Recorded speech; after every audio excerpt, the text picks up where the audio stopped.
And good afternoon, everybody. Welcome to our next show in the ACDC show series. We've got a great one today here with Bruce Maxwell. We're going to be talking about Iron Armor, and it's great to have Bruce on the show again. Thanks for joining us, Bruce. Hey, my pleasure, Mo. And we're talking about this big bad beauty behind me, the A10 Warthog, on the cover of Iron Armor, which is going to be a great game, and really looking forward to seeing it. I know you've been knee deep in finishing up the development of it now. I have. One of the lovely things about developing in today's day and age is things like Vassal, which allow me to pull in playtesters from all over the globe.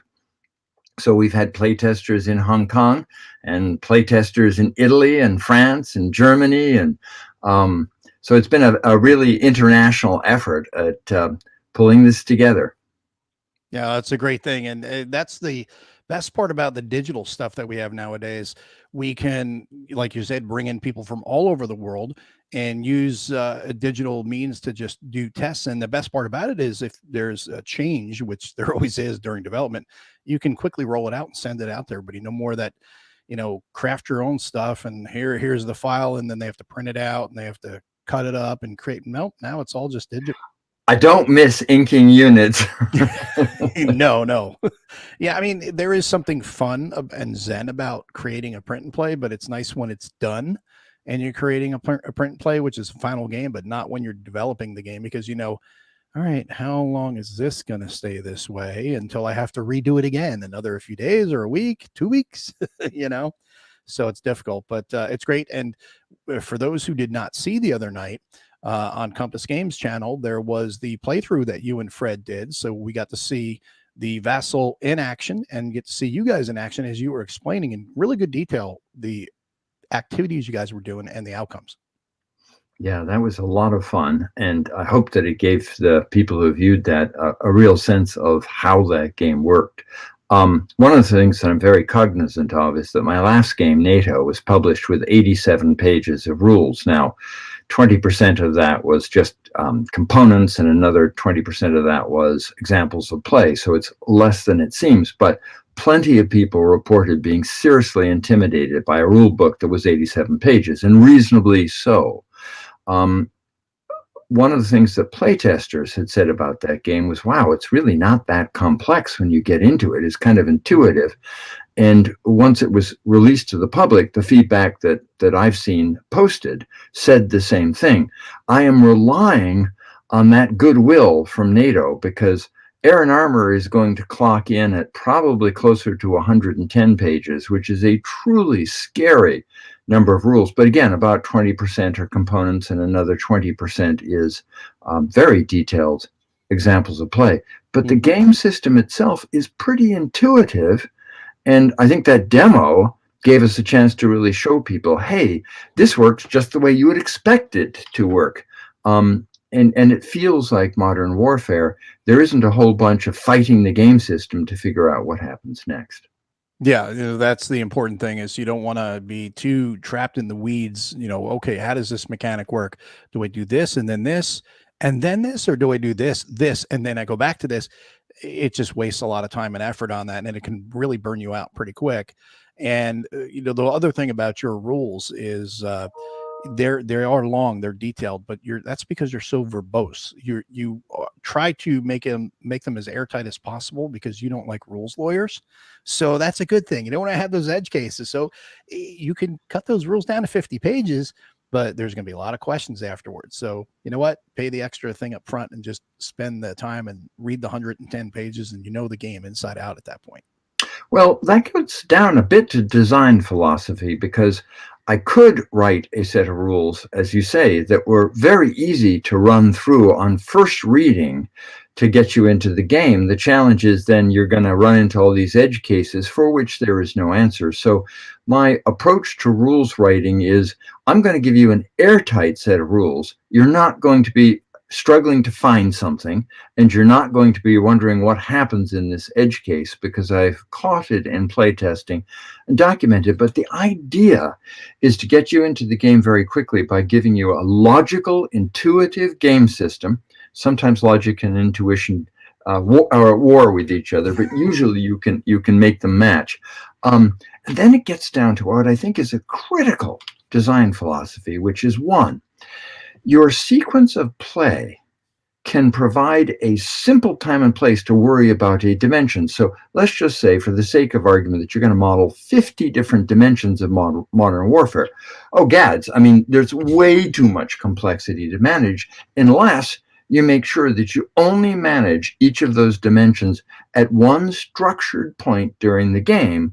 And then it becomes easy to manage because at that point in time, that's all you have to manage. Mm-hmm. So I'm a big believer in careful sequences of play. Now, that leads my sequences of play to look like monsters, and I freely admit that, but far better to compress all that complexity into a complex sequence of play that's easy to play because each individual step is child's play, than to have all of these options that could be used at any point in time. And at that point, your brain is just burning on how you put it all together. So managing complexity with structure is one piece. Here's another design focus that I feel very strongly about. You can put a lot of complexity into rules, or you can bake that complexity into tables. And what I'm learning, I'll give you a solid example of this, but what I'm learning is to put the complexity in tables, because you can have tons of complexity, but all the player has to worry about is, I got to reference this column for the current situation with this row for the current situation with this column, for the other factor, and there's my answer. I don't need to worry about all the complexity that went into that table that was looking at all the different combinations of factors. And if I wrote a rules book that told you about all those different combinations and what happens, your eyes would just glaze over. But if I just press it all into this table. So let me use an example. Can we share a screen? Sure. So this really gets to a philosophy. Okay, so I'm going to share a really scary screen, but you'll get the principle at work here very quickly. Okay. So let's see. Share my screen. Here we go. And all right, so now I have to select the document. Here we go. And welcome to everybody joining us. Really appreciate you being here. Okay, so can you see this really scary looking terrain effects chart? Yes, sir.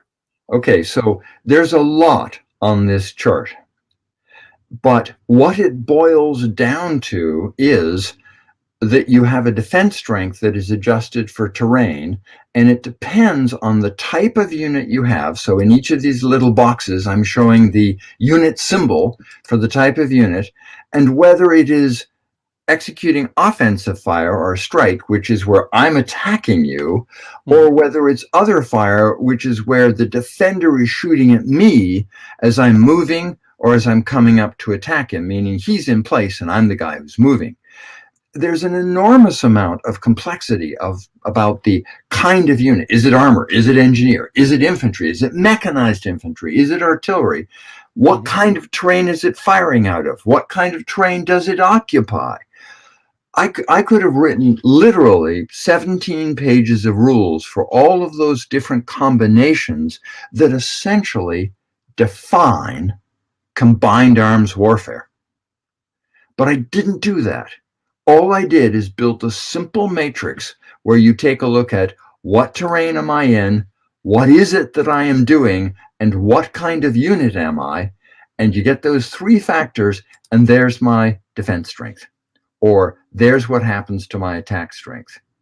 Everything about the interaction between terrain and combined arms is put in a table where all I have to do is correlate a row with a column. And so a designer who attempts to reduce complexity to the simple lookup of a row and a column can produce some beautiful, nuanced game systems without burning anybody's brain. So I'll stop there. But no, that's great. That's actually a very important part to explain to people, because I think one of the problems is a lot of people don't understand the battles that designers go through in trying to present something of varying complexity and doing it in an elegant way. And that's something that you really were able to demonstrate right there. So people can kind of peek behind the curtain a little bit and see some of the design madness that goes on behind the scenes that we take for granted when we just look at that chart, and it makes it easy, that 2-second lookup when we're getting our result, or we get, oh, what's going to happen if I do this? Okay. It takes 2 seconds. That took you how many months to figure that out? Well, and here's another thing. I have a reputation as somebody who produces fairly complex games. What nobody will ever see is literally the man years I have put into trying to reduce complexity. I mean, the game is to produce something that feels reasonable and realistic without making somebody burn their brain. And so, as complicated as some of my games may appear, there's been just a tremendous amount of thought into trying to simplify each element so that any individual element is as simplistic as I can possibly make it. My challenge is I'm a modern war game designer, and there are about 50 different dimensions that modern warfare is fought on. And, if I reduce them too much, then I've basically got, I don't know the right metaphor, but I mean, I've got something that's tanks in tin cans, but it's not. Yeah. No, I know what you're getting at. And, that brings up a good point. And I wonder, that's a good question for you, is you said that you're a modern war game designer. And I love that because it's modern is my jam. Now, compare and contrast designing a modern game versus like a World War II game. Do you think that the older systems, because the command and control was different, it was slower and maybe a little sloppier than it is today because it's more rapid response with a digitally connected world? We have the spectrum is far more advanced now than it was of warfare now compared to what it was in World War II. Do you think that may be why there's one of the reasons why people will design more at the World War II level than they will at, say, modern? Or is it because there's a lot more historical stuff that they can rely on, or a combination of the two? I think one is that there just is a fascination with World War II. I think most war gamers are drawn to war gaming because they were first interested in military history. And, World War II is sort of the preeminent piece of military history. There's so much of it to study, and everybody's got their favorite era or battle within World War II, or their favorite theater. So I think World War II is just a natural magnet. But I also think that it is harder to design a modern game because there's a lot more guesswork. The OB is guesswork. The effectiveness of the weapon system is guesswork. The effectiveness of the command structure, the morale, it's all guesswork. I mean, you can't prove anything. So World War II is going to look, I think, like an easier design challenge because far more is known. I deeply respect World War II game designers. I'm not telling them that they're chopped liver or anything, but it is a tougher nut to go in that, and you're certainly open to more criticism. that warthog sneaking up on me.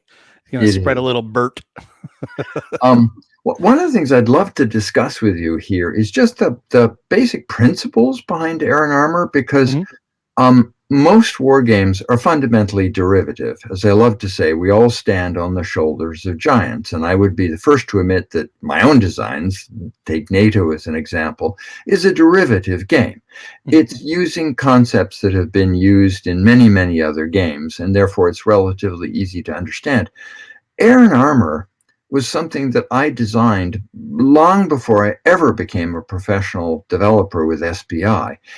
I had no real model to follow except the very early days of wargaming, and that was still kind of a wide open frontier. So it's kind of funny that 40 years later, I can reflect that Air and Armor really is a unique game system, and it takes a unique approach to game design. And I'd like to kind of give a little bit of background on, well, what was that approach? How did you get to where you got?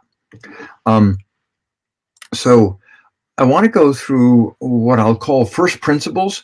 A lot of games are designed to accurately mirror the history. And a lot of modern war games, particularly those that were influenced by the U.S. Army, were modeled to show the effectiveness of doctrine. You're going to do certain things like that because that's what the U.S. Army says you're going to do.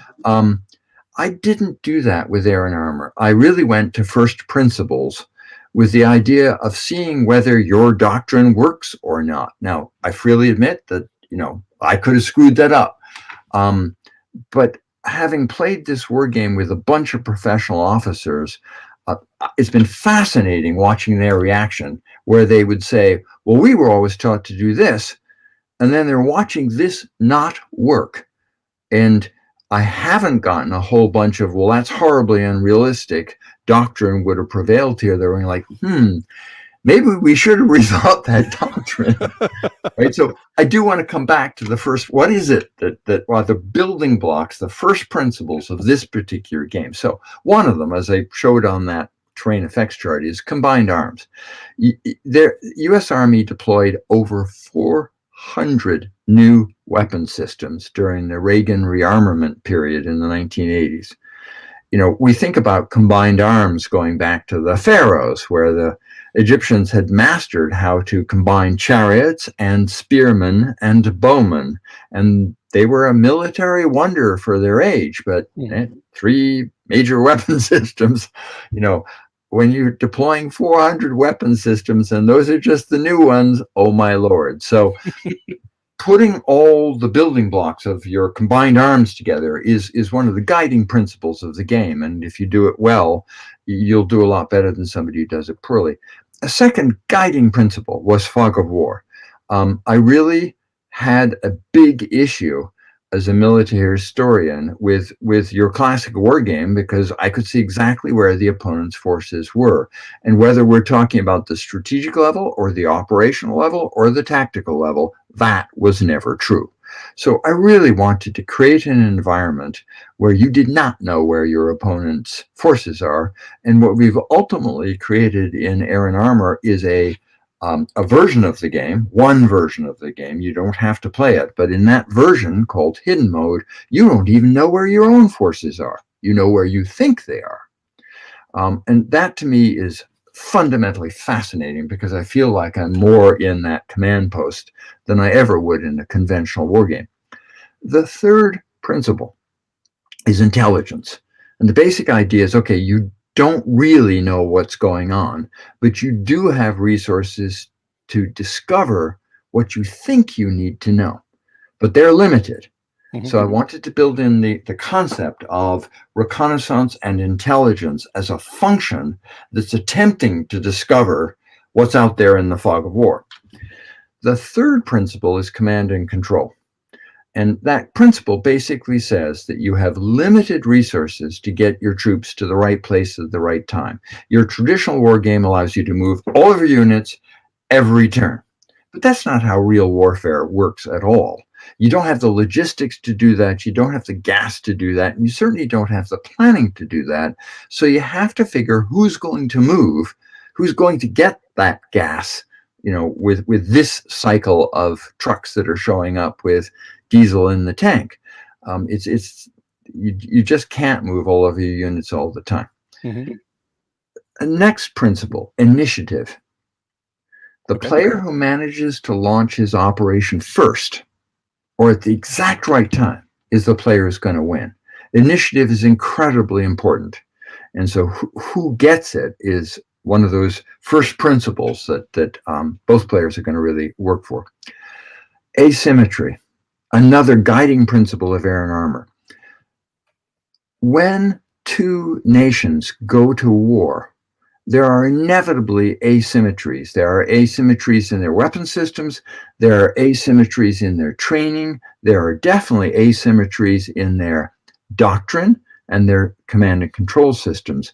And that was absolutely true when you look at NATO and the Warsaw Pact.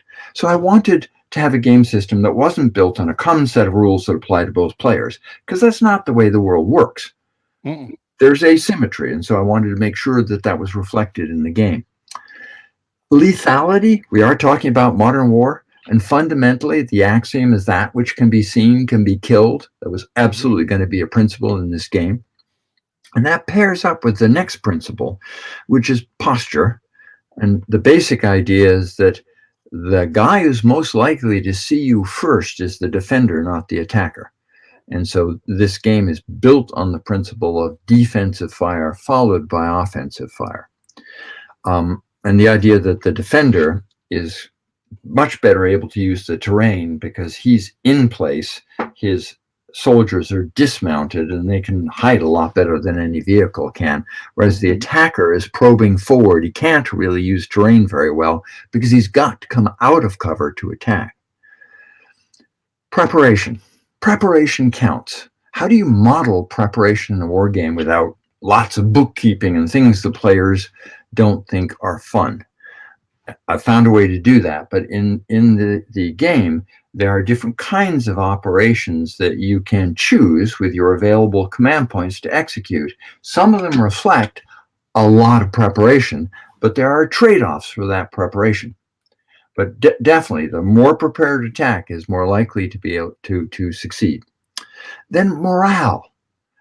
Morale is often used because there's a morale factor and there's a die roll for it, and that's good. I have no problem with that as a concept, but you generally can fight to the last unit, and that has always bothered me. So I introduced a concept called shatter, but fundamentally when a formation, a regiment or a brigade, loses slightly more than 50% of its active machinery, which is far less than 50% of its men. But when 50% of its equipment has been knocked out, that unit is going to have to roll for shatter. And when it shatters, that's it. It'll march. It'll go places. It isn't attacking. That unit is shot. And that's a military reality. And the final principle is an odd one, if you're going to talk about first principles. But it's a belief that modern machinery is just, I mean, we talk now in terms of hundreds of horsepower per motor. Modern machinery can move an amazing amount of earth. Engineering can genuinely sculpt the battlefield. People talk about this all the time, but you very seldom see the ability to sculpt the battlefield in a war game. The principle that engineering could sculpt the battlefield is key in this game, and engineers, which are traditionally cannon fodder in most games, turn out to be your single most valuable unit in this game. Yeah, they can deny areas from armor to pass, and the other way they can get in there with their Mikliks and open up those minefields and allow armor to pass through. So engineers are really like at the tip of the spearhead as far as for the armored juggernaut to move. They need to be able to open that up. Now, the only way you're going to find that out is by driving into a minefield or something like that.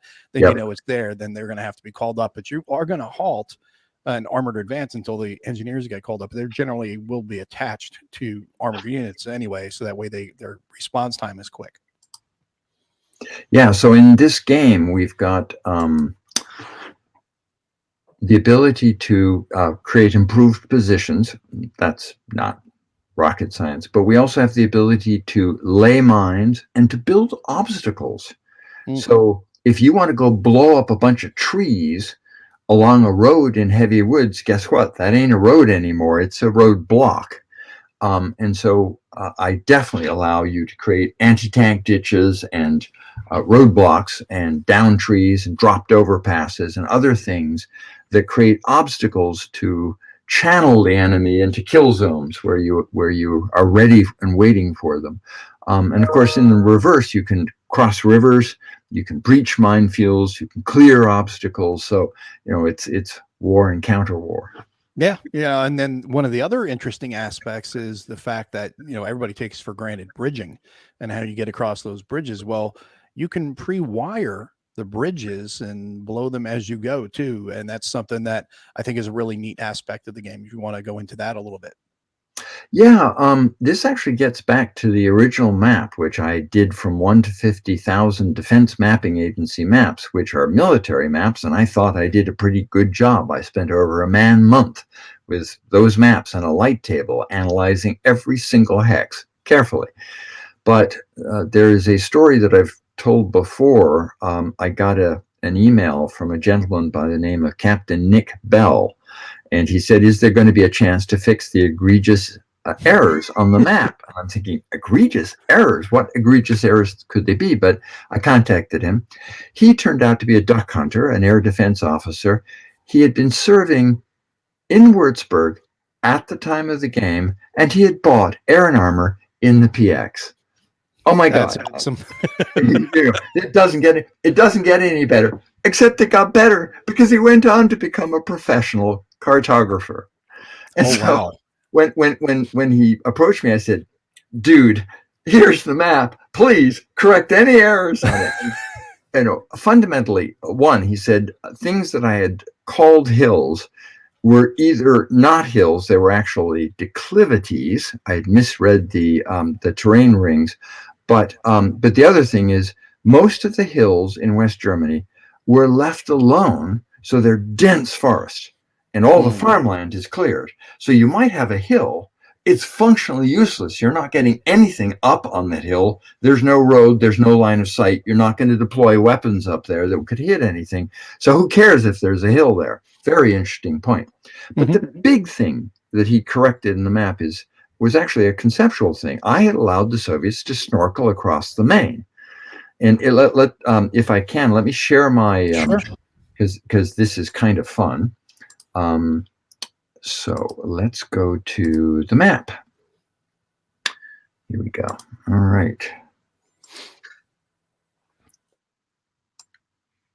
All right. Can you see my game map there? Yes, sir. It's showing on there. It should be full screen now. So you can zoom in. I will zoom in, but you see this blue line, which is the Main. And so the main point of this picture is just the Main is in your way everywhere. So how you cross it is absolutely critical.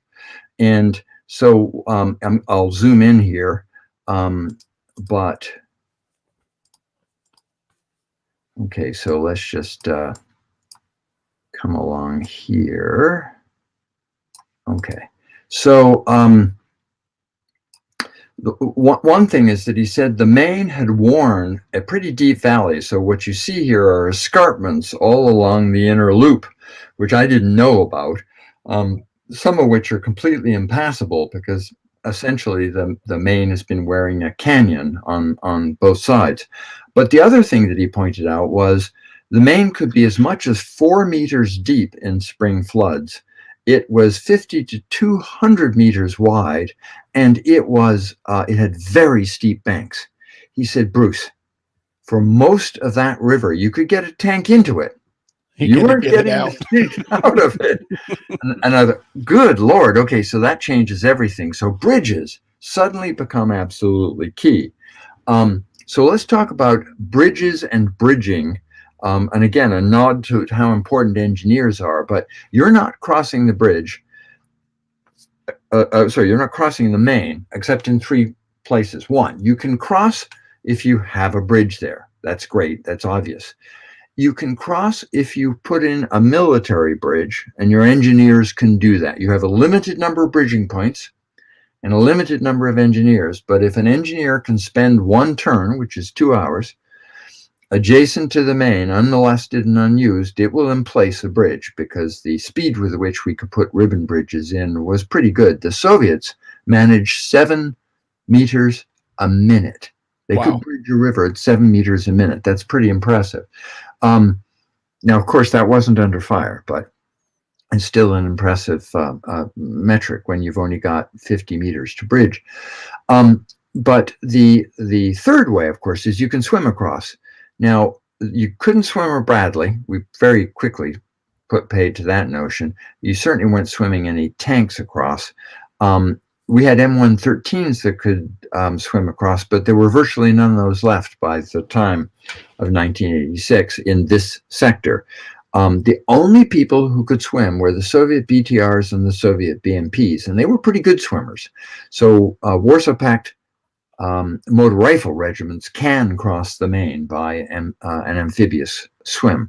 The other thing is, if bridges are so key, then how do you blow them? So to your point, there is a rule in the game that every bridge is pre-wired, and you roll to see if the bridge comes down.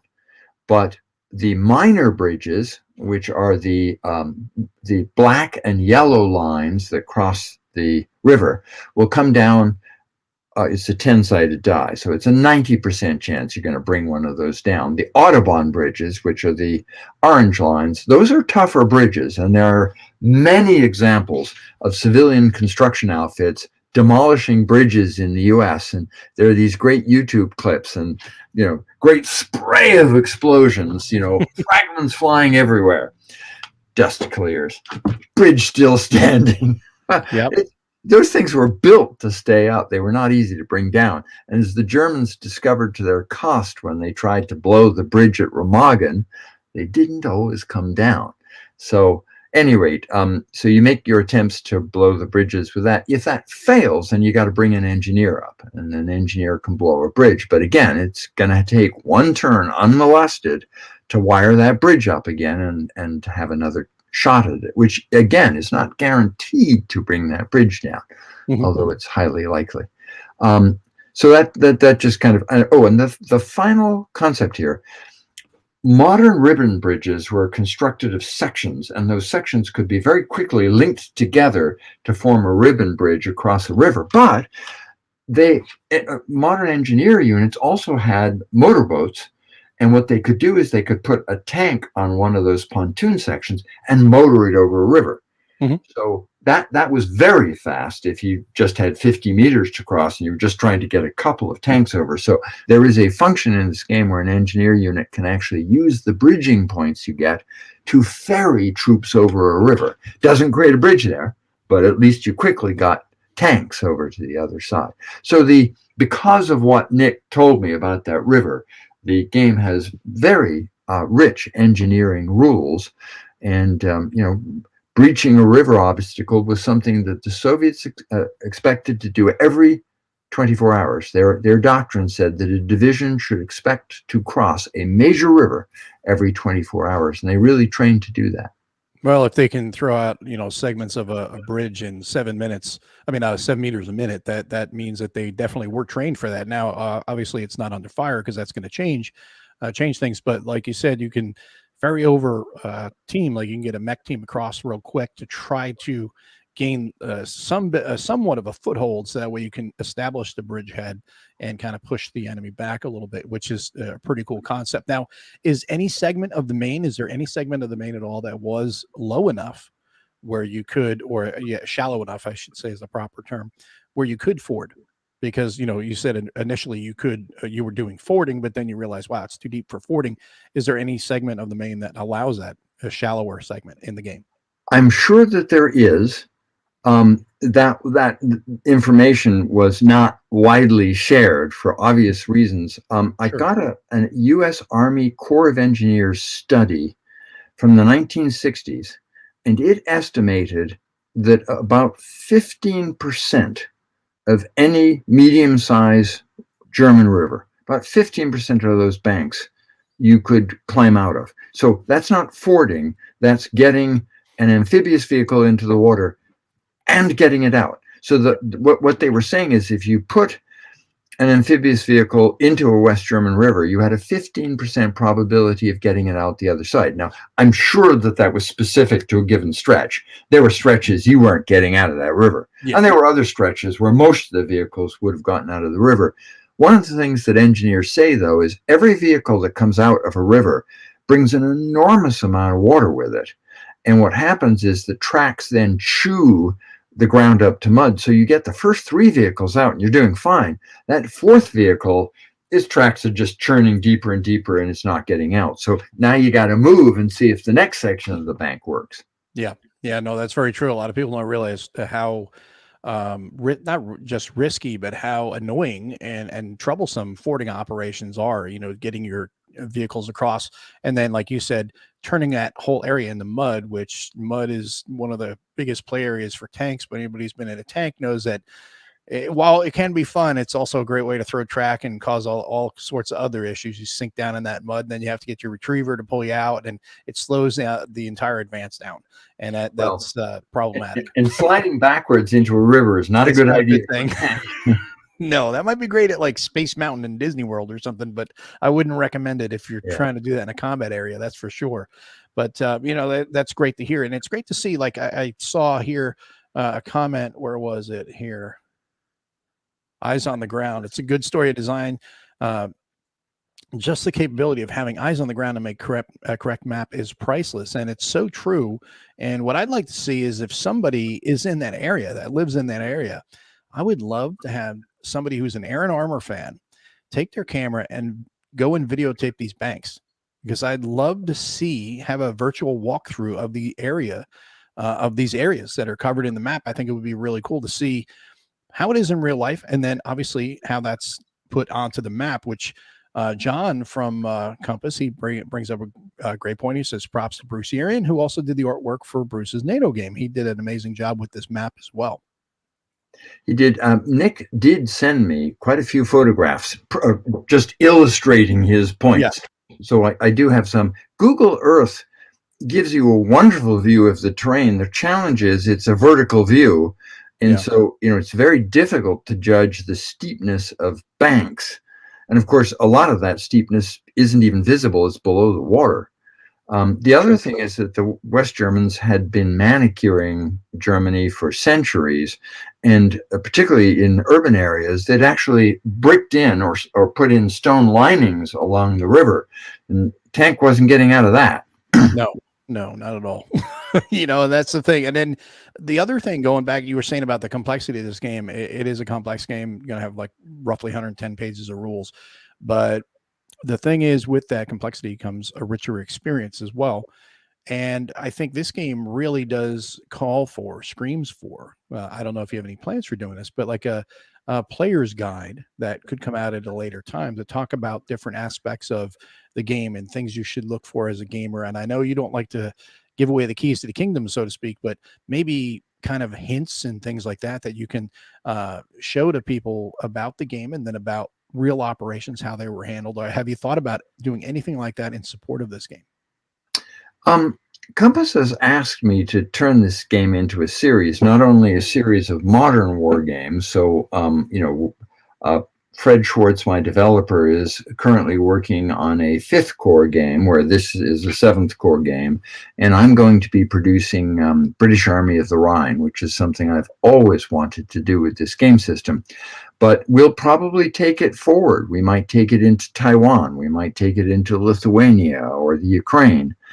Do something that is truly modern.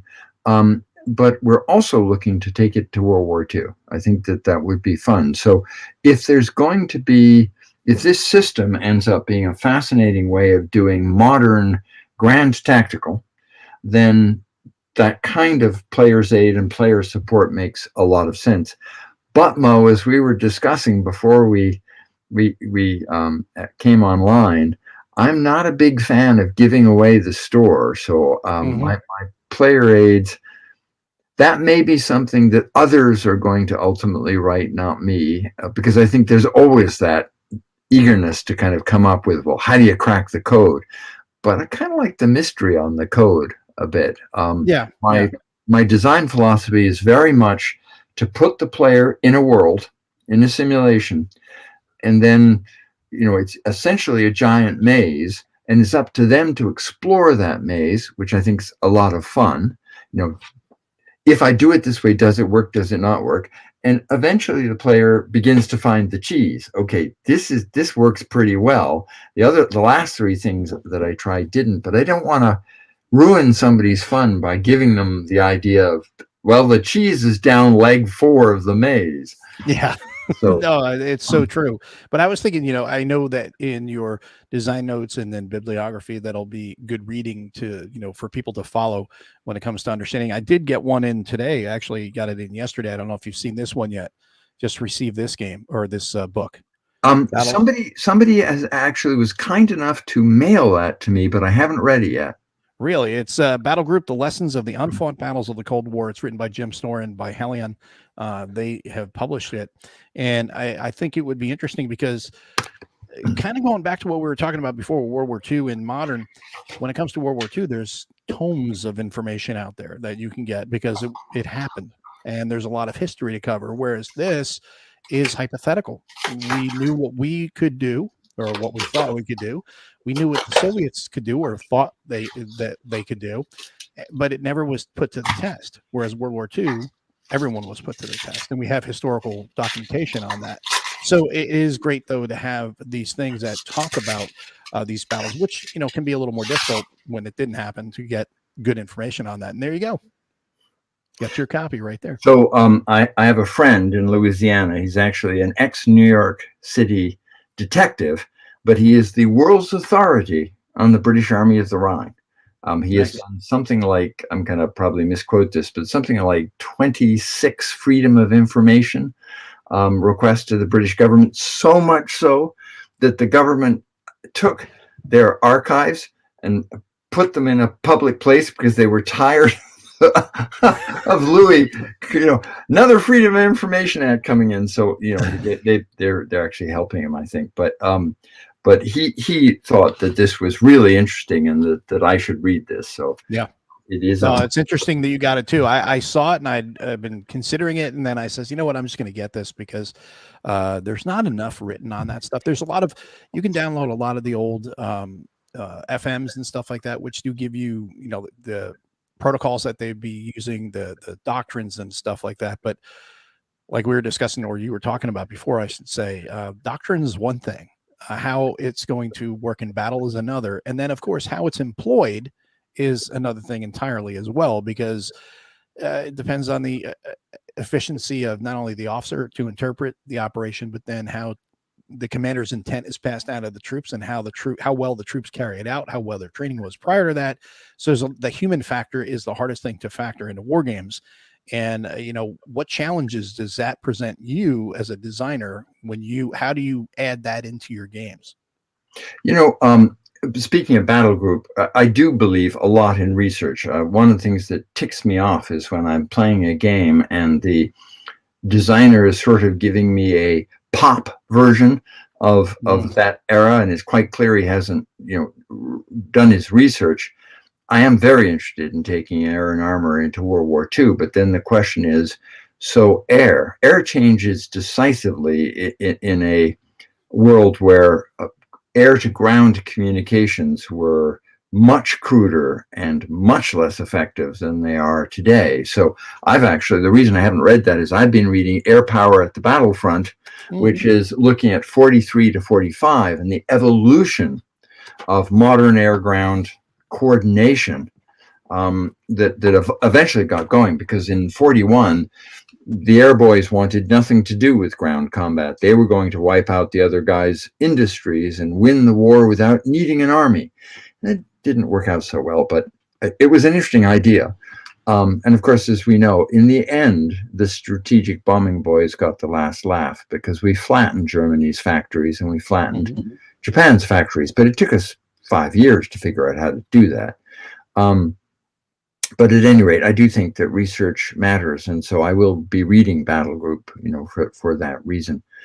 One thing that I would look here, I just want to cut you off for a second here. Shoot. Compass Games site broke right as he was trying to order air and armor. Fred was saying that it broke, so obviously the assault is underway on the Compass Games website from this interview, and it has broken the website at least momentarily to getting the order in. So hopefully that'll get resolved, and it might have just been a little hiccup, but it's good to hear that it's generating interest and people are wanting to jump on it right now, because it is for sale on the website. I believe the price right now is $60, so definitely one to jump on. So sorry to interrupt you, I just want to throw that in there. Go ahead, continue on.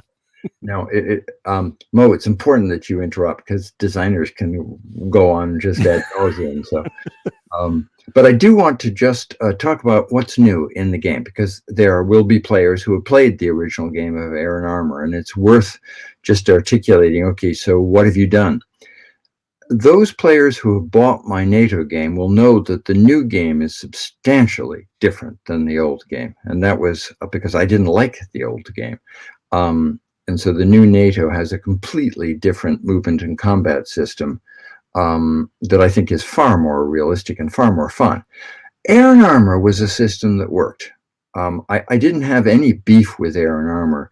There were a few things that I wanted to add, and then there's something that my developer wanted to add. So the two major elements that I really wanted to add to the game, one of them was reconnaissance. The original game had a form of reconnaissance by fire but that was it. So the concept was you think you know that that target's there. Of course, you can see it on the map, but then you roll to see whether that fire really landed on a real target. And after you'd committed the resources, which was pretty realistic, and it was not a bad way to simulate reconnaissance in the sense that it was very cheap in terms of rules overhead, but it only worked for fire strikes. It didn't give you the ability to use intelligence, raw intelligence, to say, I don't even want to attack that, or wow, there's nothing really there, I do want to attack that. So a proper reconnaissance function that gave players the ability to, at least temporarily and in a small fashion, lift up the fog of war where they really wanted to know something, because every commander had reconnaissance assets. And the other thing is, in the modern era, we had ground surveillance radars. You know, we might not know what was in those woods, but we were getting returns that said, you know, armor. In fact, trained operators, even on U.S. Army radars, which were 1950 era devices in the 1980s, that really says something. The Russians and the West Germans and the British had far more modern ground surveillance radar, but the radar worked a little bit like sonar. And a trained, experienced operator would go, that sound is a heavy tank. That sound is an APC, right? So, I mean, they could identify what was out there in that vector, which had to mean that forest or that hill or whatever they were pointing their radar at, and they could even tell the type of vehicle that was there, which is kind of amazing. So, you know, reconnaissance was quite real in this era when you got up to the front line. So the game now has a robust reconnaissance set of rules, and again, very simple. Headquarters have reconnaissance points. A U.S. division has one reconnaissance point in each of its 3 brigades and 2 in its main headquarters. Main headquarters, because that's where you would be collating the photo reconnaissance. So you've got 5 reconnaissance points, and the Soviet division has 3 reconnaissance points. So not a lot, but enough to, you know, I can go find 5 hexes and figure out what's there if the reconnaissance attempt works. So again, a lot of complexity mirrored into a very simple table that says what terrain is that hex and how far away is it. And that gives you the probability that your reconnaissance attempt actually finds what's in that hex. Okay. So that layer. The other thing I really wanted to add was counter battery fire. So in the game, again, very simple mechanic, but if you fire with your artillery, there's a counter battery table. And in fact, I want to show you the counter battery table, because this is another perfect example of taking something very complex and reducing it to something that's incredibly simple. See, that right there again goes back to what we were talking about before with distillation of a concept like that means for elegant rules. And it's great to see that happen in a game that is modeling the complexity level of something like this. I would agree. All right, so we are going to move to the counter battery fire table. And I will make this just a little bigger, but as you can see, there are 2 counter battery fire tables. There's one for the US and there's one for everybody else. And I'll explain that in a second, but you simply correlate the artillery unit that fired. Is it towed? Is it self-propelled, or is it rocket? Now, why does that matter? Because towed artillery is going to fire, and then they're going to have to limber all those guns up and attach them to the trailers and gather up all their ammo and truck on out of there. Well, the enemy may very well have incoming shells long before you finish that. Self-propelled artillery, well, they're self-propelled. They can motor on out of there pretty fast. So they're less likely to be there when return fire starts to come in. And rocket artillery, oh my Lord, salvo everything you got in 60 seconds, shoot and scoot, right? So the type of artillery matters in terms of whether it's still there when return fire comes in. And then the range matters, because both by way of radar and by way of sound ranging systems, distance mattered. Now, why are there 2 tables? this is fascinating. Both sides had effective counter-mortar radars. Why counter-mortar? Well, one, mortar shells are slow. The radars of the era could track a mortar shell. Two, mortar shells have a very high arc, so they come up above the radar horizon, and you can track them for a long period of time, which gives you the math on where the origin point was.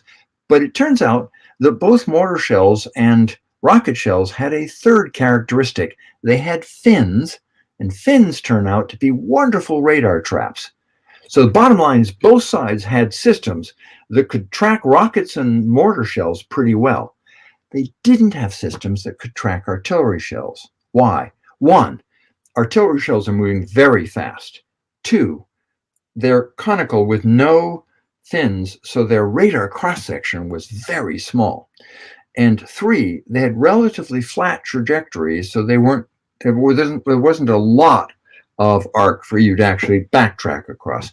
So in the 1980s, all sides still deployed sound ranging systems using microphones to triangulate where the enemy's cannons actually were.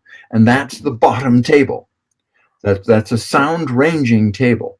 But in the 1970s, the US lead in microelectronics bore fruit in a Raytheon system called TACFire that was finally good enough and fast enough. It had enough processing power, the early American integrated circuits, that it could actually see and track a cannon shell in flight and accurately calculate where it came from. The TACFire system was so accurate, we gave it to the Israelis, that Hamas learned that when it fired a round, you needed to run. You didn't fire another round. You'd drop one mortar down the tube. You would fire off one rocket and you'd run, because the Israelis could have a shell in the air before your round landed.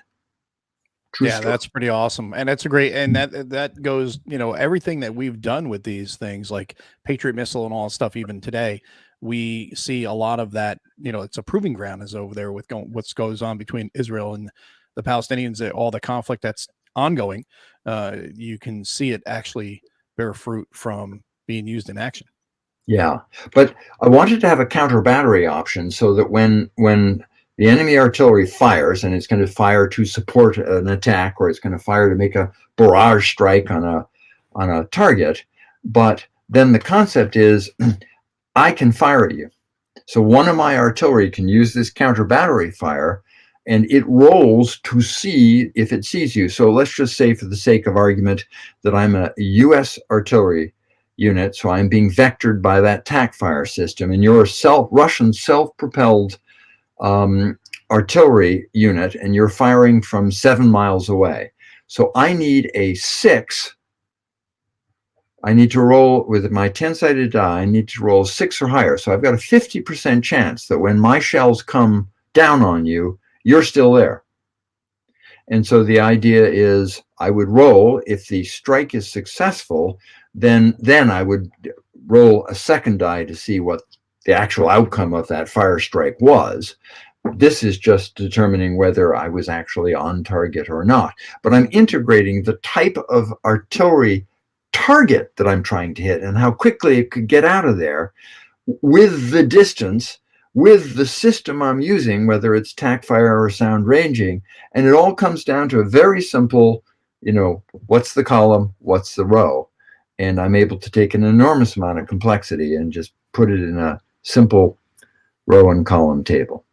Yeah, no, that's pretty cool to just simplify it like that, because like you said, there's Toad, there's SP, and then there's the rockets. So everything is going to be different. A lot of people think, artillery is artillery. No, there are multiple ways of delivering artillery, and they will all have different response times. So you got to hook up a 105 to the back of the vehicle to get it out of there. It's going to take a long bit of time, whereas a Paladin's going to chuck a few rounds and then be able to drive itself out. And then on the Soviet side, the Katyusha or something like that, it's going to go out there, throw off their rockets, and be able to bail out really quickly. Yeah, the third thing that we added to the game was not my innovation. It was my developers' innovation. So I've told this story elsewhere, so I'll just say this briefly. But Bill Thomas really wanted the ability to play this game solo, and it's a game of hidden intelligence. So, I mean, how do you play a game of hidden intelligence when you're the intelligence on both sides? True. So it was really a bit of an oxymoron, and I was just going to put in some kind of a check the box system, but I didn't have high hopes for it. And Fred begged me for those rules, and I said, "Okay, Fred, you want them, you take them." And he came back with a really brilliant system. So the solitaire game here is, I think, going to be one of the better solitaire games on the market. And it turned out to be so much fun that my playtesters started using the solitaire system to play face-to-face against a live opponent. And we went, wow, okay, so we changed the name of it from the solitaire mode to the hidden mode, because we didn't want to hang it on solitaire. So you can play the game in open mode, where I know what my units are, but I don't know what your units are. But we can also play it in hidden mode, where I don't know what units are, and I don't know what my units are. So you actually make a roll on the revelation table to see when your own attack goes in, how many of your companies actually made it into the attack. And that models the fact that you're sitting in a bunker 50 kilometers behind the front. You've got a situation map. You don't know if it's accurate, and you don't know all the friction of war. You order that battalion to make an attack. It may have one company that's gone lost, didn't make it into attack. One company that moved out too slowly. One company that was hit by an airstrike. It isn't there anymore, even though your situation map says that it is. So that hidden mode really creates the fog of war. So the three new aspects of the game, rock solid game system from before, but the three new aspects are reconnaissance, counter battery, and hidden mode. Yeah, no, that hidden mode really just, we've talked about it a few times offline, and I'm just so stoked for that, because I love the whole idea of, I kind of I wrestle a lot of times. I think we all do, with that God mode. You know, it's nice to have that, you know, when you're playing a game, but at the same time, you're like, in real world, you're not going to know that. You know, they didn't know that in World War II. We know it in hindsight because of the historical documentation and all that stuff, but we're used to having the God mode, and I think it's problematic, because you should not know where everything is. You should not know what their strengths and their capabilities are. Now, there's some systems that have tried variability with maybe the strength isn't going to be what you expect when you get into combat. It can go up or down. They can, which I think is a neat way of adding in a human factor as well, because maybe this unit's got more motivated, or they're real, you know, they're fear driven to the point where they fight above their capability or below, and so that variability does change. But here with hidden mode, like you said, you sent this battalion up this way, but maybe they're a company short because they got misdirected by the MPs down the wrong road, or they didn't have MPs and they took the wrong turn, or they just had a bunch of vehicles, you know, have maintenance issues, and that also depletes their power when they get up to the front and they actually get into an engagement. So I love that, and I'm really really excited to see how that plays out. I think some players won't like it. We've gotten used to that godlike control, and you know, I want to know where my units are, and I want to be in control, and I want to win because my control was better than your control, and I respect that as a gaming perspective. But as a simulation of real command, not so much. Real command, your job is to manage chaos. And I mean, ask any serving officer, and it's hard enough to manage moving a brigade in peacetime, let alone under the stress of real combat. The most you can do really is pretend that you're juggling balls, but you know what's actually happening 30 kilometers further out at the front is anybody's guess. War is absolutely chaos, and officers simply try to manage the chaos as best they can. But Fred always likes to talk about just the incredible numbers of blunders and accidents that occur in war, and you see in Civil War battles all the time. You know, who knew that you had completely left your left flank open because somebody failed to move up, right? Yeah, so, I've done that myself when I'm playing solitaire. Well, there is that, but in this game, it's kind of systemic, right? Sure. I mean, you know, there will be a certain amount of that chaos and unknown, and I think that, I mean, somebody once criticized me, I think fairly, because I was claiming that Air and Armor was a realistic simulation. He said, Bruce, there are no realistic simulations. That's an oxymoron. And he had a point. But this is as close as I can get to putting you in the role of a Soviet division commander or a U.S. brigade commander, without totally burning your brain and still giving you a fun experience. But I think players who play this game are going to go, wow, this just feels so realistic. Well, the other thing too is even the commander of either side, whether it's Soviets or the U.S., you have a team of people underneath you that's going to be correlating all the data and then handing you what you need. And so your decision making is going to be really depending on how good your intel is that you're getting from your people, which of course is coming in from the field. Here, what you're doing in the game is giving that same type of iteration in an entertaining way where, like you said, it doesn't burn your brain too bad. And it's enjoyable, which is the key thing with a war game, is that it has to be enjoyable. But I do like the fact that you're striving for getting across the chaos and the friction that goes on in combat, and give everybody a better appreciation for what commanders have to deal with when they're trying to run things out in the battlefield. But let me give one more plug on that, because Sure. Yes, it's more realistic. Okay, that's good. I'm going to make the argument that it's more fun, and let me explain that. I would tell you that it's more fun because I get to set up traps. I get to set up ambushes. I get to set up feints.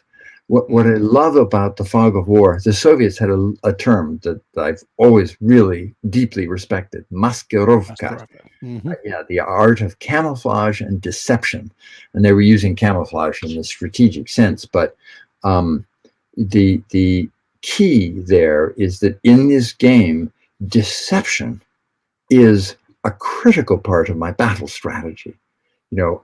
I'm really canalizing you into a kill zone where I've got an entire tank battalion waiting for you, and all of my artillery is zeroed in on where I'm expecting you to go, and I'm making you think I'm in these other places, which is why you're walking into my kill zone.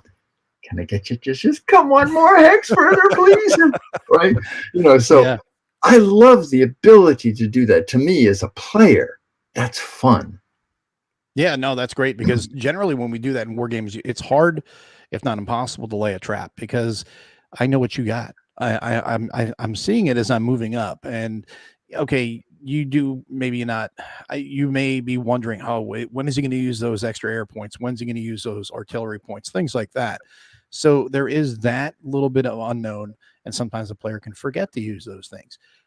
So that can factor into it. But when you can actually literally set a trap, and people know they know you're there, or they at least think you're there, and they won't know till they get there and do some recon or stumble into you in a meeting engagement, then you're going to actually be able to spring those traps because you set the player up in that way. And I think that is one of the things that's going to be really the most engaging part of this game. One of the most engaging parts of this game. I don't want to limit it to one thing, but because it does feel real. And it gives you the ability to have, I can think of ahead now and try to set this trap by teasing you and bringing you in and then slamming a door on you when you get there. And as a player, I like the idea, if I walk into something like that, I'm gonna be like, well played. It's going to be great because you got caught, and then you're going to learn little tricks to try to pick up on people's tells. And, as you play in the future. So a really rich experience, it sounds like, this game. Next time I'm sending one company in to make sure that's real before I send the entire regiment. Not going to get up me on that a second time. Exactly. And that's one of the things, like with reconnaissance you were talking about with the recon aspect of the game. That's done with just a dice roll, right? Yes. Just a simple single dice roll. I just correlate the distance from my front line, from a maneuver unit in my line, distance from that to the target, and then, here. Can I show you? Sure. Because again, this is pretty straightforward. Let's go share, and everybody seems to be loving hearing what they're hearing so far. Well, hopefully the game will not disappoint. I do. Before we go, I really want to talk about the scenarios for a second. But Absolutely. We'll be um, talking about anything you want to talk about. the okay, the reconnaissance table. Can you see that? Yes. Okay, cool. So again, a very simple conception. I simply cross-reference the terrain that your unit is that I'm trying to see with how far away you are from one of my frontline units. And that gives me the probability of seeing you. So if I'm 4 miles, if my nearest tank unit is 4 miles away from your unit, and you're in heavy woods, I'm going to see you if I can roll a 7 or higher with a 10-sided die. Mm-hmm. And what's fascinating is, I can put in some modifiers. So, if you're dug in, you're also camouflaged, right? You can put up netting. You can be harder to see. Mm-hmm. Smoke is going to make it a lot harder to see what you got in that hex. Night is going to make it harder to see. Fog was a big factor in Germany in the morning. So fog is going to make it hard to see what's there. Now, on the other hand, if I put an obstacle or a minefield there, you're going to bunch up, and I'm going to be watching for the bunch up. And if I put a minefield there, I'm going to be listening to the explosions. I have pretty good ideas that something's there, right? Yeah. So, but this creates a fascinating cat and mouse, because I don't want to run up to the front line and not hit you, because you're going to see me, and then your artillery is going to come down on me like the hammer of God and splat me. So I watch playtesters kind of gingerly coming up to the front line, or going like, okay, I'm going to make a mad dash up there from far away and hit you, because I don't want to give you a chance to hit me whilst I'm assembling for my attack. Yeah. And and it certainly makes people, you find yourself putting your artillery as far back as you can, because you don't want the counter battery to hit you, and you don't want his reconnaissance assets to see you and vector in an airstrike. So it produces this very realistic kind of cat and mouse game up on the front line, which I really enjoy. That does sound great. I also want to point out, this was in the original game, but there is detailed electronic warfare. So here we see the maneuver jamming table, but every division main headquarters for NATO, and every division headquarters, of which there are 2 per division, forward and main for the Soviets, has an electronic warfare asset. And that asset can be used to either combat jam or maneuver jam the enemy. So if you're maneuver jamming somebody, their movement is going to be reduced, 1/3 reduced, 2/3 reduced, or you're not moving at all. So the orders never came. So electronic warfare is a big deal in terms of stopping somebody from moving some critical stack or regiment. And then we also have combat jamming. So if I've got an attack coming in, I'm going to try and combat jam you. And in that case, I'm going to use that asset to try and shut down your ability to call in attack helicopters or dial up for artillery. And there's a function in the game called reaction, where a unit can react into a hex under attack, but if it can't hear you call for help, then it's not reacting. And again, if you're in an improved position, then you've probably laid wire, so you're harder to jam. And if you're in a town or a city, well, you've got emergency access to the telephone network. There was a famous case in Grenada of a platoon that came under fire, couldn't reach headquarters. They were getting the crap shot out of them by the Cubans. And one guy crawled over to the telephone between the bullet holes, pulled out his AT&T calling card, called Camp Lejeune, and they were able to patch the call through to fire support, and help came, right? I thought that was just amazing. Your AT&T calling card, don't leave home with That was the fun. They actually added that into Heartbreak Ridge, and somebody had said to me, "That's ridiculous." I said, "No, that's actually realistic. That did happen." So it was neat that they put that little bit of reality into that movie, that of something so odd that you would not expect to have happened. It did happen. And you know, sometimes you got to reach out any way you can, and reach out and touch someone really did have multiple meanings in that way, in that day, because they were able to call back to Lejeune, get the fire mission, and they were then in turn able to reach out and touch someone, get those Cubans off them. So isn't that amazing? pretty cool. Yeah, it is. We did have one question here from Johnny saying, could you discuss the process of choosing the attack and defense values of some of the units? He finds that process very interesting. Yeah, okay. So let's begin with the fact that designers have very different philosophies on how they do that, and I'm certainly not going to say that one is right or one is wrong. This was a game system that was designed to look at the softer aspects of combat, your operation planning, your ability to react more quickly than your opponent, your use of intelligence and reconnaissance assets. So the unit factors really could have been virtually anything, and the game system would have worked. Now, that doesn't mean that I didn't pay detailed attention to the TO&Es of these individual units. I did. But one of the things that I'm not a big believer in, there was a meme that was very strong in the 70s and 80s that the Soviets sucked and that their equipment sucked. And it was a con game. It was a Soviet con game because they were very clever. They made sure that their export models were the so-called monkey models of their equipment. So every Soviet weapon system had two versions and very often two sets of factories. In peacetime, they would produce the bells and whistles model that equipped the Red Army, and that was a very good piece of equipment.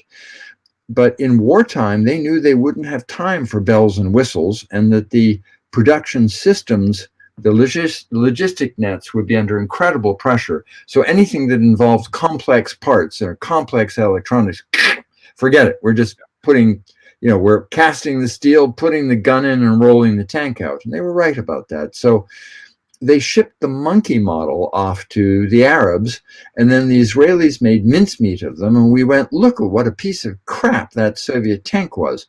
So, for instance, when we deployed our M1s, our Abrams, out there in Gulf War I, we were going through the Iraqi T-72s like cardboard and laughing at what would have happened if the balloon had ever gone up in the 80s. Not so fast, quick draw. Turns out that those were Czech and Polish knockoff units with markedly, they weren't even the monkey model, they were the monkey's monkey model with radically inferior metallurgy and a completely different design.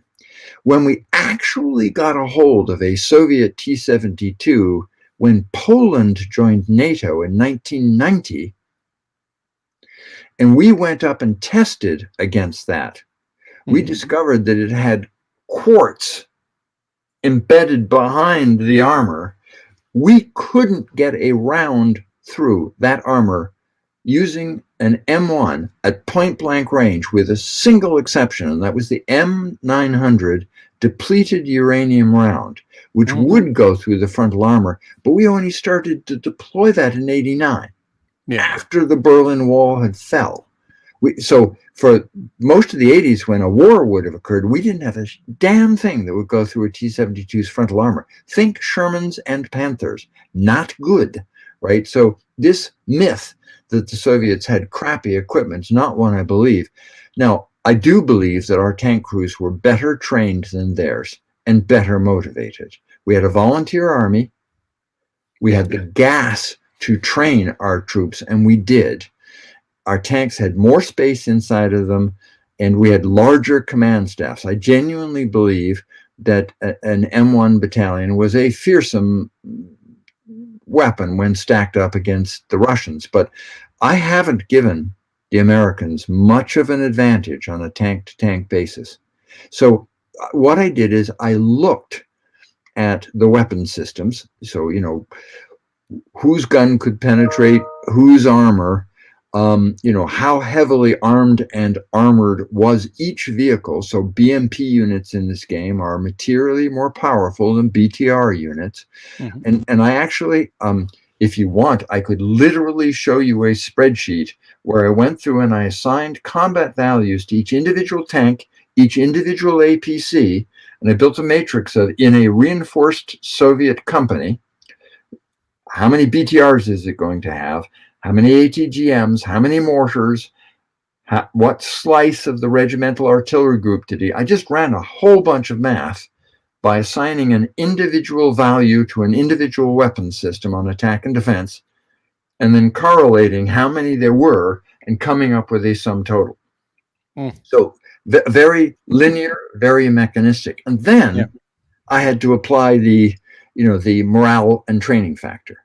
So there I would say, okay, I'm going to give somebody an edge. The big place where somebody got an edge in this game was in artillery. I have rated a NATO artillery tube as being 50% more effective than a comparable Warsaw Pact tube. And there are two reasons for that. One of them is that we had a real-time artillery direction system. The Soviets relied on pre-planned fires. That has a distinct advantage in a high electronic warfare environment. And it could well have been that the Soviets would have shut down our very flexible fire control systems. And you can model that in air and armor. But if we can talk, we're directing individual rounds right on target. There's no pre-planned fire. We're calling for what we need, when we need it, where we need it. So distinct advantage to us. The second thing is that we had these improved conventional munitions. So we had laser-guided copperhead rounds. We had rounds that would scatter lots of little sub-munitions and take out armor. CCM. Exactly, with top attacks. And the Soviets didn't have much of that. So that's one place where I said, okay, we're going to be materially better than that. But for the most part, I'm not rating a BMP as being any worse than a Bradley or a T-80 being any worse than an M1, except for that factor of training. No, that's good because otherwise you have a situation. Oh, we got echo again. I don't have anything. I'm hearing my voice on your side. I don't know why. That was weird. Okay. Okay, now I think it went away. That was weird. I haven't changed anything. No, it happened earlier and then it came back. So I think one of the interesting things there is that you did not make give either side a distinct advantage, which is something that will happen. And let's be honest, if it's a U.S. designer, they're probably going to lean towards the U.S., have a U.S. bias. So the U.S. is going to be superior. Now, in the different eras, that would be the case. Like if it was 88, 89, 90, then it's definitely going to be the United States. The M1 was definitely far superior at that point. However, this time frame is mid 80s. It's going to be a lot different and it's going to be more balanced. And of course, having the human factor, again, we go back to the human factor tied in, that really does make a big impact because you have a volunteer army versus conscription system. And that is going to, like the old Soviet adage, they pretend to pay me, I pretend to work. How motivated are they going to be if they're forced to do this versus the young idealistic person who's goes in and voluntarily joins the military that wants to serve their country. So I think that is a pretty cool way of modeling all that together and balancing that out. True, I do give NATO one really big advantage. This is the primary asymmetry in the game on NATO's side, and that is the Soviets have to pre-plan their operations at the start of a turn. And that's very simple. The Soviet division has 4 to 5 regiments. You put an operations chit either on the lead unit of that regiment or in an operations box that's on a card. It's not complex to plan. You just place the chip for the right operation face down so NATO doesn't know what it is, and that determines what your movement allowance is and what you can attack and how much fire support you can get. Again, a lot of complexity modeled very simply, but the Soviets have to pre-plan those operations. NATO gets to assign his operations in real time. That is the big advantage that I give NATO, a faster intelligence, decision, action cycle.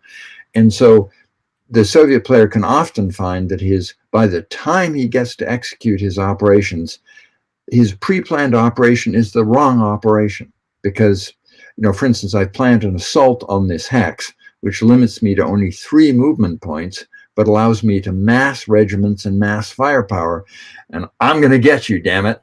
Well, you pulled away from that hex, or the attack went in and it was a dummy, and you're going, dang, right? I swung through empty air. Yeah. Right? The pre-planned operation didn't serve, whereas NATO could say, well, that's not a problem. We'll continue this operation. We'll go hit something deeper in your rear. So NATO has a distinct advantage, but it's in its command and control system. If it isn't jammed, the Soviets have twice as many assets per division and 2 to 3 times as many divisions. So they're one of their big asymmetries is they've got a ton more electronic warfare assets, which they really had, to shut down that brilliant command and control system of ours. So it's definitely tank and anti-tank in that. But Mo, I want to be respectful of people's time. So let me close up with just a short discussion on the scenarios. And while you're doing that, I just wanted to add one thing here. If anybody has questions, go ahead and put them in the chat, because once Bruce is done with this, then we will go to the little last bit of questions that everybody has before we close out for the evening. I would love to take questions, actually. Sure. So just briefly, I often feel that game designers miss the boat and that they'll come up with a brilliant game system and then their scenarios are lackluster. I believe that the scenarios should have every bit as much love as the game system. They should be fun, funny, challenging, and balanced. That doesn't mean that the situation is balanced, but dang, give me victory conditions that have been tested and balanced. So each player has a reasonable chance to win.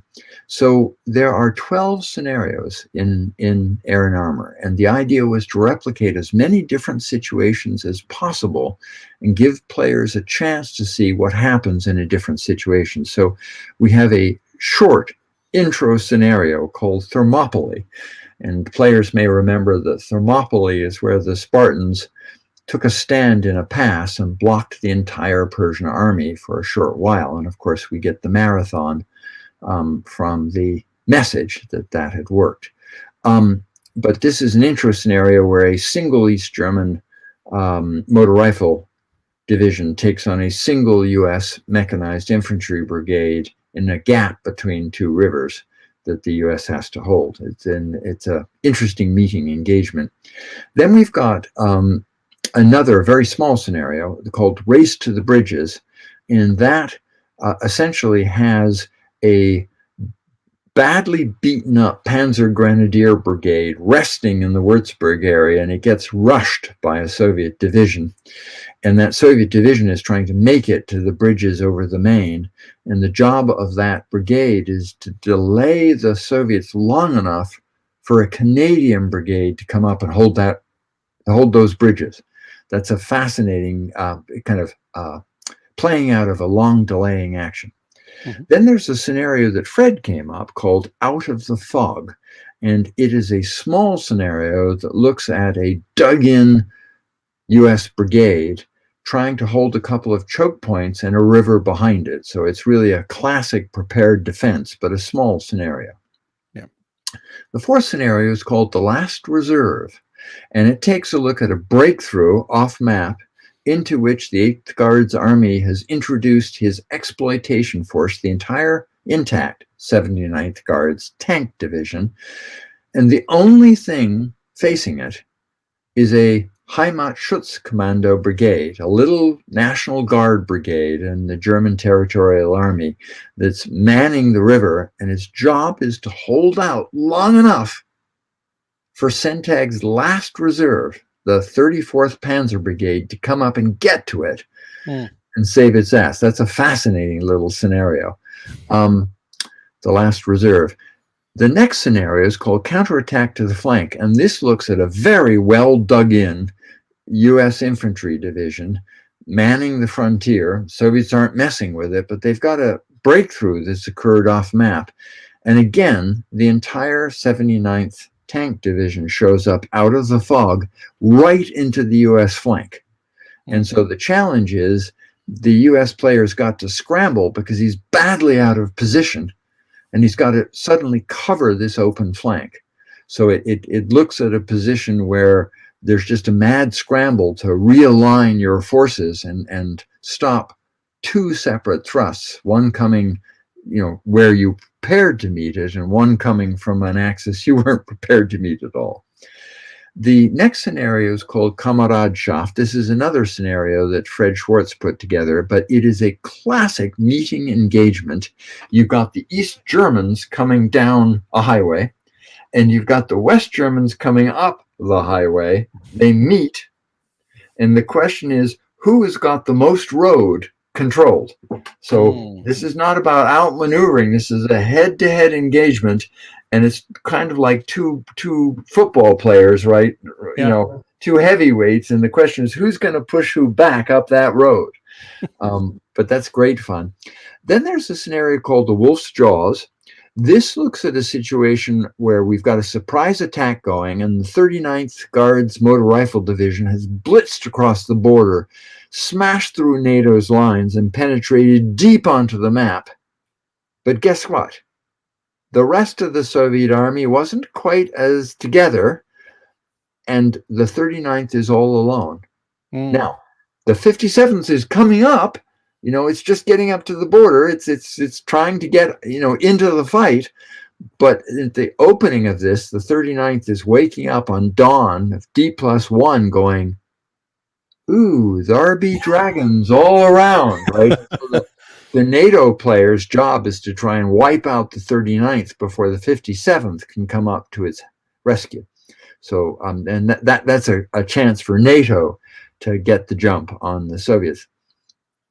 Then we have attack on an exposed flank, and this is actually a counterattack scenario. So here, two beaten up NATO divisions have been reorganized into Kampfgruppen, and the 8th Guards is almost to Frankfurt, and 7th Corps tells those two beat up divisions, guys, I need you to counterattack into the 8th Guards flank. You've got to take some of the pressure off of Frankfurt.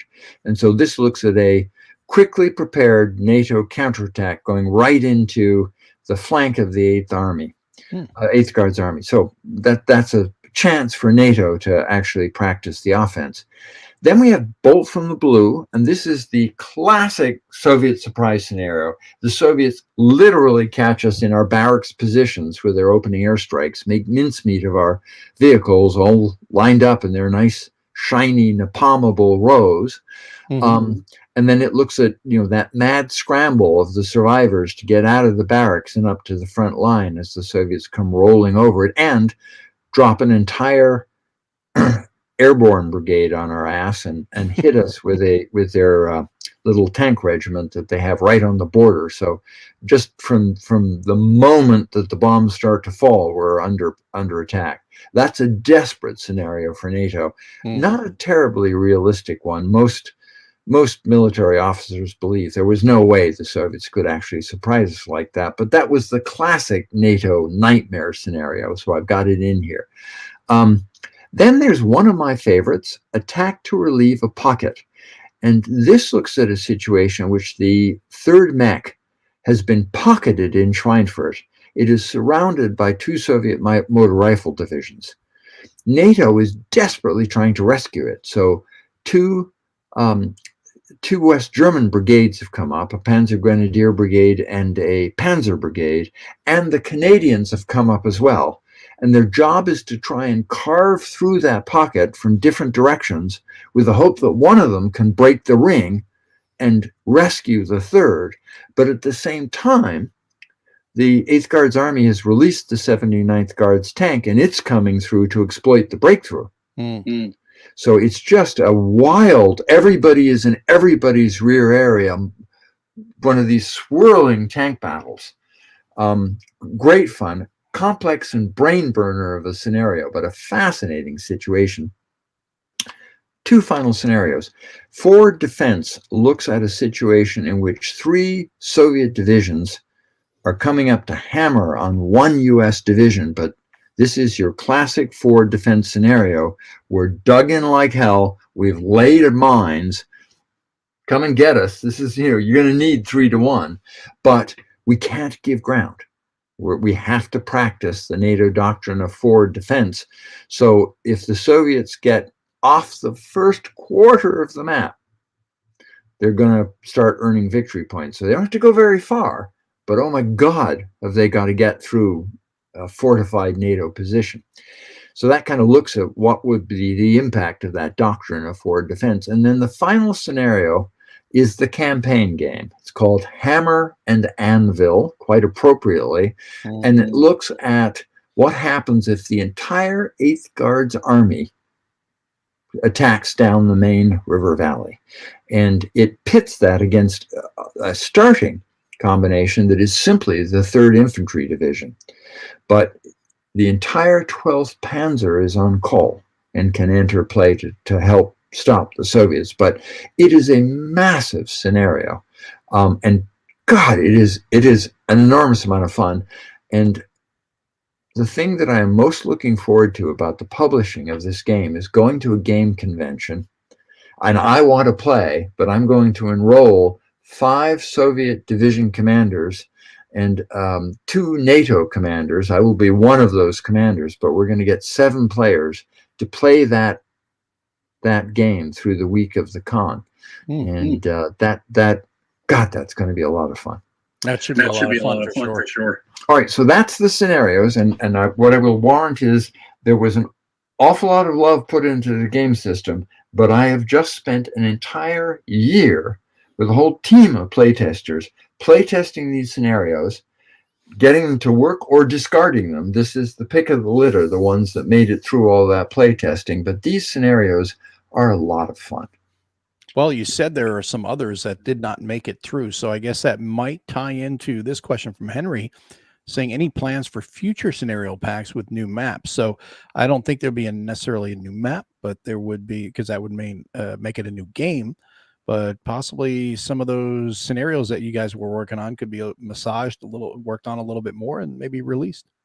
So with 12 scenarios on one map, I'll say I don't know how much more room I really have to come up with additional scenarios without kind of being a little derivative to one of the ones that I've got. But 2 things obtain here. One, the way the rules are set up and the TONE charts are set up, it is very easy for players to design their own scenarios.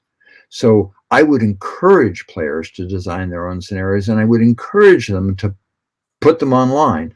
There is a you can post a scenario file to the files section on Board Game Geek and share it with all the other players of this. The other thing is I want to open this game system up to other designers. I'm not going to be a dog in the manger. If somebody wants to go produce a game on their favorite topic using the Air and Armor system, just contact me. I'm going to be a bear about quality control. If you're going to publish an Air and Armor game, it better be a good game. But if you can, kind of get through me as QA, knock yourself out. Go create the scenario that you want. And, these days it's not hard to get a good game published. So, but we will be doing Fifth Corps. We will be doing British Army of the Rhine. We will be taking the game system back to World War II and forward to, situations in the modern world. So I expect that you're not going to have a shortage of scenarios to play here over the next couple of years. Well, I'm looking forward to that. That's for sure. What other questions do we have? Said, do you have a favorite side to play and why? Yes, I do. I admit it. This is going to sound funny, but my favorite side is defense.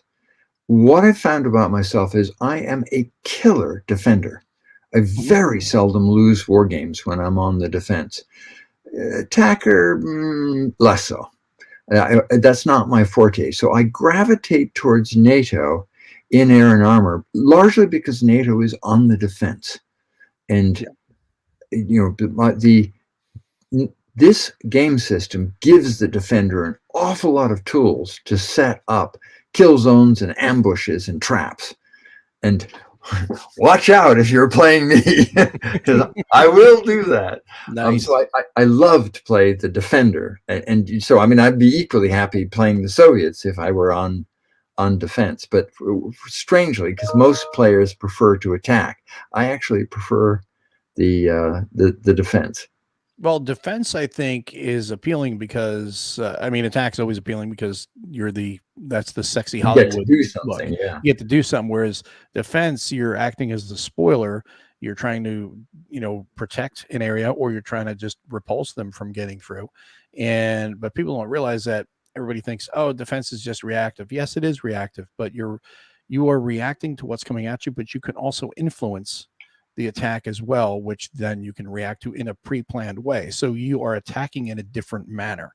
You're kind of you're setting up the guy. You're letting him feint with his left, and then that when he drops that left hand, you're going to come in with the overhand right. So that's all part of the give and take of it. And I like defense as well. So I like both. I like the attack because I just like to just run right in and start punching things in the face. But then I also like the defense for the nuanced aspects we were just talking about here. And then I got a question here from Brian Patterson saying, are air assets fixed in rotary only represented by points?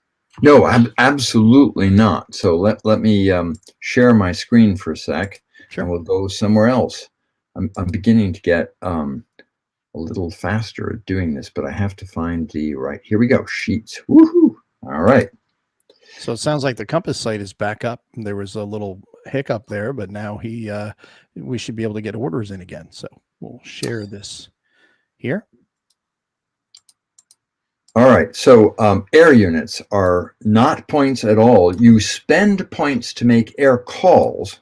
So the idea is if I'm going to make an air call, the scenario is going to give me somewhere between 1 and 9 air points in a scenario, and I can use those air points to make an air call. But the helicopters and the air units are very much real units. What you're looking at here is the unit counter, but the other element of that, if we move to a different place, this is the back of the helicopters. So what you see is there is a gunnery mode and a standoff mode. You're actually looking at 2 rows of units here. But when you bring in a helicopter, you will flip it over to be either at standoff mode where it's got a range of 2, or gunnery mode where you're closing in and using your auto cannons, but you're going to take a lot more flak doing that. Mm-hmm.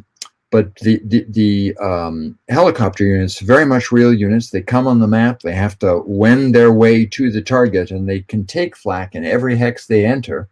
Flak range is 2 hexes, so typically you're going to take flak a couple of times getting to your target. And then the air units, let's go down there.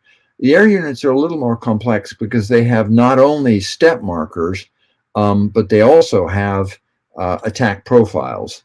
So here is an example of the attack profile marker for the air unit. So air can come in at one of 2 altitudes. It can come in high or low, and it can come in one of 2 attack modes, bomb or standoff.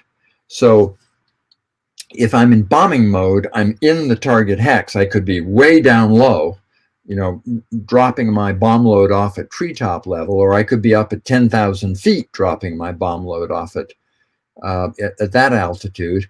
And then if I'm in standoff mode, whether I'm high or low, I'm firing missiles into that target hex from relatively far away. And that means that I'm going to be much less vulnerable to enemy sand fire. Very hard to be low and firing missiles. The U.S. could do it. Nobody else had the weapons to do that, because it took laser guidance locally to be able to get that missile to come down on target. But fundamentally, bombing is much more effective than missiles, simply because you can carry 12,000 pounds of high explosive. If you're carrying 4 missiles, you're carrying a couple of 100 pounds of high explosive. But missiles are also more accurate, so there's some compensation for that. But the units are very much live units that fly onto the map and do their thing and then fly off the map. And you don't have a lot of air. People kind of overestimate air power in this era. The United States had a grand total of 4 squadrons, not wings, 4 squadrons of A-10s. So, there weren't a whole bunch of A-10s that were going to be showing up this early. Now, we had a ton of ground attack aircraft back in the United States, but the challenge is this scenario is presuming a surprise attack by the Soviets, and all we have are the aircraft that we had in theater. So, if I'm getting 36 A-10s showing up on a day behind one division, that was an amazing allocation of firepower relative to the total amount of A-10s I had in the theater. And virtually every other U.S. aircraft, with the possible exception of some of our F-16s, would have been in air superiority, interception, or counter-air mode. So the U.S. Army would have been sort of on its own for most of this. If it wasn't an A-10, it probably wasn't coming, because the Air Force had a better use for that platform. Yeah, but people don't realize that you're not going to air on station was not something that every unit got. No, and we had so many aircraft in World War II, but a modern jet fighter was such an expensive proposition to build and to maintain. We just didn't have a whole bunch of them. But we do model the Canadian CF-18s because they had a squadron in there. And we've got the West German Tornados, F-4s, and Alpha jets. The U.S. firepower is pretty standard. So is the Soviets. There wasn't a huge difference in the bomb loads of any of those aircraft. But the West Germans, there was an amazing difference. The Alpha jet could only carry 4,000 pounds of bombs. A Tornado had a payload of 16,000 pounds. Oh my God. So, when you roll to see what you're getting as the West German, that roll really matters. Yeah. But the other thing the West Germans had, they're actually the most powerful aircraft in this game. They had a 1-ton dispenser that they put on the belly of their Tornadoes, and it could fire out 4,000 submunitions. Wow. And so the idea was that this thing would fly over you, shooting its submunitions out to the side. If that thing caught a Soviet regiment in column, probably every single vehicle would have taken a hit from one of those 4,000 submunitions. It was really a pretty amazing weapon system. Yeah, it's definitely going to leave a mark, as I always say. It's going to leave a mark. But air is not shorted here. And although there isn't much of it, it's absolutely critical. We talked about bridges. One of the things they do allow you to do is to take out bridges with airstrikes. Yes. So, if you really need that bridge gone, you can try and bomb it. Okay, so here we go. When you do 5th Corps, please include the 292 Field Artillery the 42nd Field Artillery Brigade will be in there. So if you're telling me that the 292 was a battalion in the 42nd, you're in luck. Nice. Now, why does it have your unit wrong? That's interesting.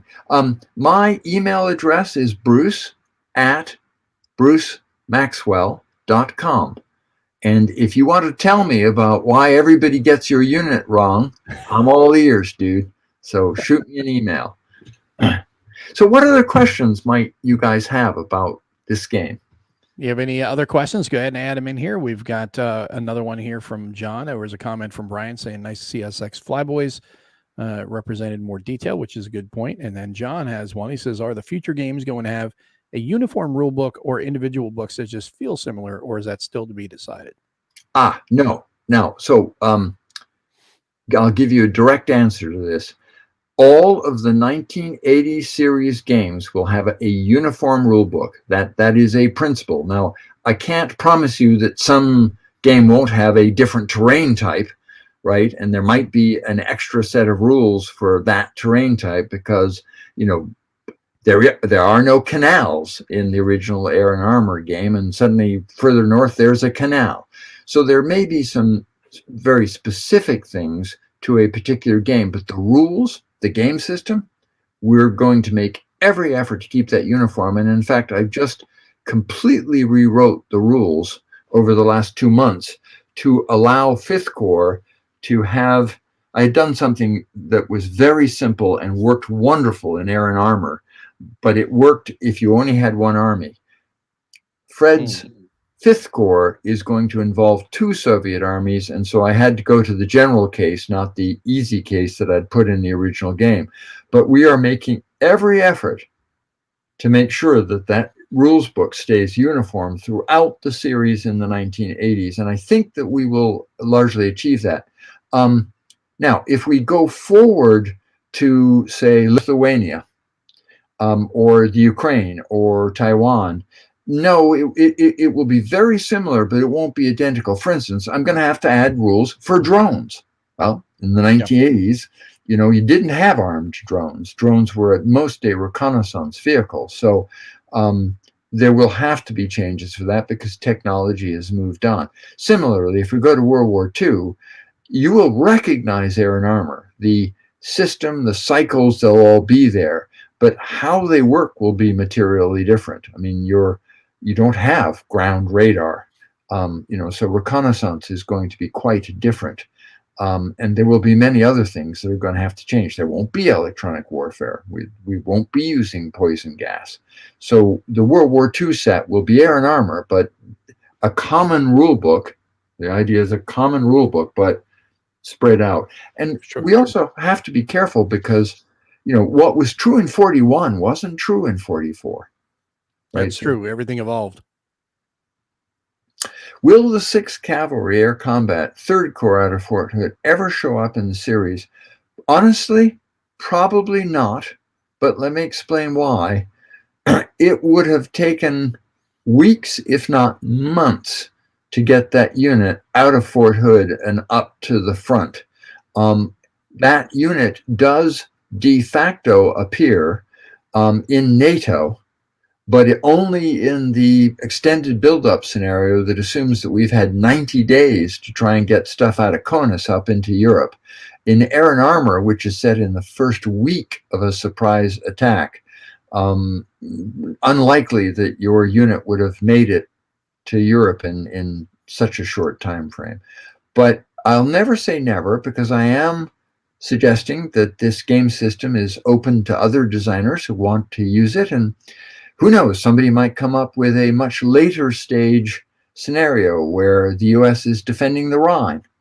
Yeah. In which case your unit might be right up there, on the Dutch frontier, holding the Rhine.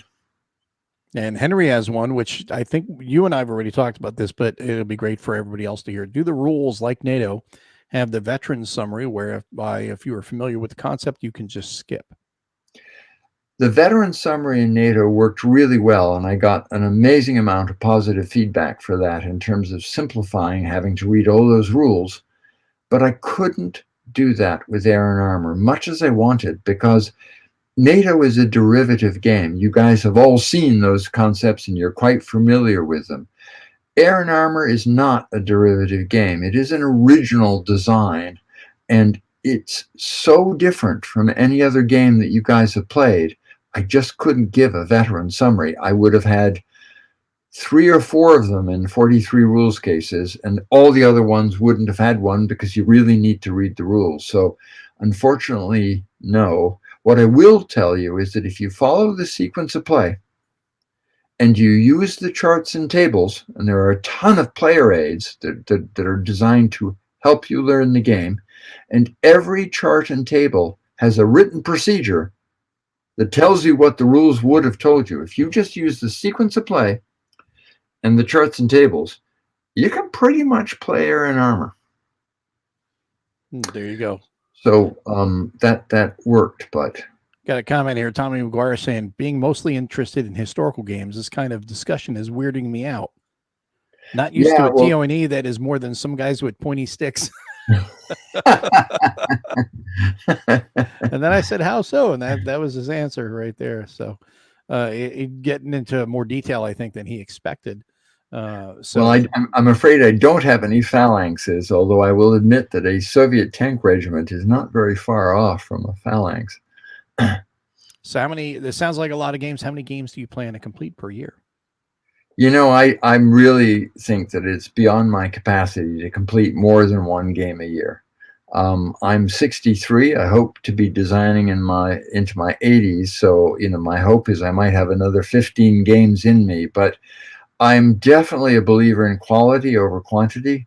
When I produce a game, I want it to be a game that is a hell of a lot of fun and a game that you will take down off the shelf and play again and again. That's if I have a single objective, it's that. I do not want to produce a game that you never play, and I don't want to produce a game that you play once.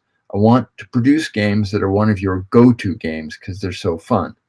So, I won't be producing a large number, but it's one reason that I'm publicly opening up the series and saying, hey, if other designers want to take a crack at some of this, if somebody has been itching to do the Dutch, up there just south of Hamburg, knock yourself out. So, there's hopefully there will be a lot of games. They're just not all going to come from me. No, that's true. And the thing about it is, I will say, you do create those games because NATO is definitely that type of game. I think that's a game that can come down again and again, and you can play it solitary, you can play it opposed, you can play with a team, and there's multiple ways of playing it, and it's going to be great. And speaking of team and playing it that way, aren't you going to be teaching NATO in a team format? So starting at 8 a.m. EST tomorrow, I will be leading a team of up to 4 players playing NATO with the idea that we'll have 2 Soviet players, one taking the northern fronts and one taking the southern fronts. And then we will have 2 NATO players, one playing Northag and one playing Centag. And the idea is I will walk you through how to play the game, and we will actually play it and hopefully have a bunch of fun. That should be really cool. I'm looking for it. I'm hoping we get enough players that are interested that we can fill the ranks there. At the moment, I've got 1 interested player, and I'm looking for other volunteers. So if that's one of you, please come and join me tomorrow. It starts at 8 because I was hoping to catch some Europeans.